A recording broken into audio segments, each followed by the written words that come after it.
Mother's Day is upon us, the annual occasion where you're encouraged to make a fuss of your mum. Now, if you heard my previous rant about Valentine's Day, you'll know that I'm not really too keen on corporate greetings cards inspired holidays, but Mother's Day is a bit different. Whether you live with your mum still, or whether you call her every day, or whether you bring her flowers all the time, it's still not a bad thing to take a day out to show some extra love and appreciation. We all know how important mothers are. In fact, mothers are so important that God himself, in the form of Jesus, chose to have a mother. Remember, Jesus didn't have to come and enter our earthly reality. He chose to do that. And secondly, he didn't have to be born as a child.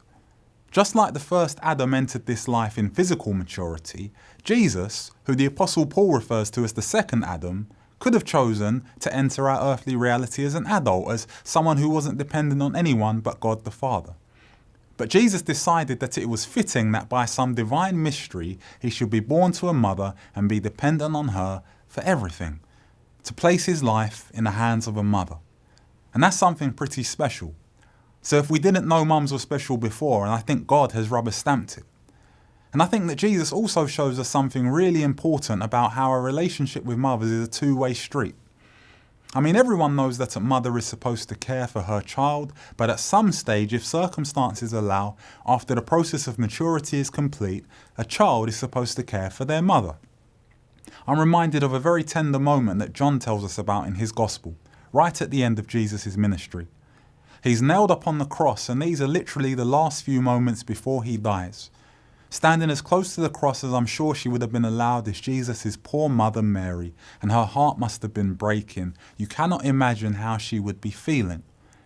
And so Mary is standing in the shadow of the cross, and so is John the disciple. And John tells us that Jesus, in some of his final actions, looks at his mother, and he anticipates the loneliness and the pain that she'll experience in losing her eldest son. And so Jesus says to her mum, "Woman, here is your son." He's talking about John. And then he says to John, "Here is your mother." The one time when you would understand Jesus thinking about himself, his pain, his loss, he's more concerned with taking care of his mum. On the cross, he's making arrangements for her to be cared for. He was the Son of God, but he was also a son of Mary. And so he took time to look after his mum. And I can't think of a clearer way for God to show us that we should do the same. And so here are our 3 takeaways. Number 1, mums everywhere, you're special. God gave you the capacity to play a unique role, a role so important he wanted to experience it himself. Number 2, sadly Mother's Day isn't a nice day for everyone, and some people are no longer able to celebrate with their mothers in this life. So if you are celebrating with your mum, see if there's also something nice you can do for someone who no longer has the privilege, and I'm sure it will be appreciated. And 3, regardless of how often you do nice things for your mum, Mother's Day is but once a year.